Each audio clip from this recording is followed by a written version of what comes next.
Good day mga kapisonet, at narito po tayo ngayon sa ating isang branch dito sa area natin, at pinupuntahan po natin ngayon yung ating piso wifi kasi nagkaroon ng problema yung dalawang antena natin, at yung wire po kasi nila ay nadaanan ng ginagawang bahay.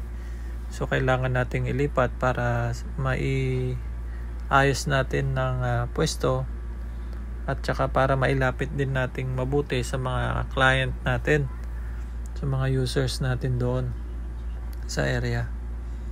So ito, at pinuntahan namin, nalatagan na namin ito kanina dahil sa sobrang init ay hindi na kami kumuha ng mga videos. Ayan, so yan yung antena natin na isa. Check natin yung kanyang signal. Yan. At yung kanyang browser. Atay nga COVID. Pwede ka. Yan. At ito naman po yung isa. Yan. Nasa poste-poste po tayo. Ayan, i-check din natin yung kanyang signal. Okay.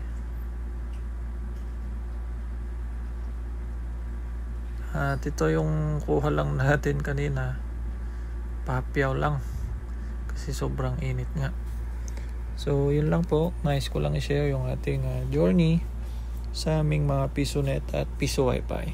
Atay nga COVID. Pwede ka nang maghulog ng piso, 5 at 10. Ito na lamang po, at salamat po sa panunood at suporta nyo. Atay nga COVID. Pwede ka nang maghulog ng piso, 5 at 10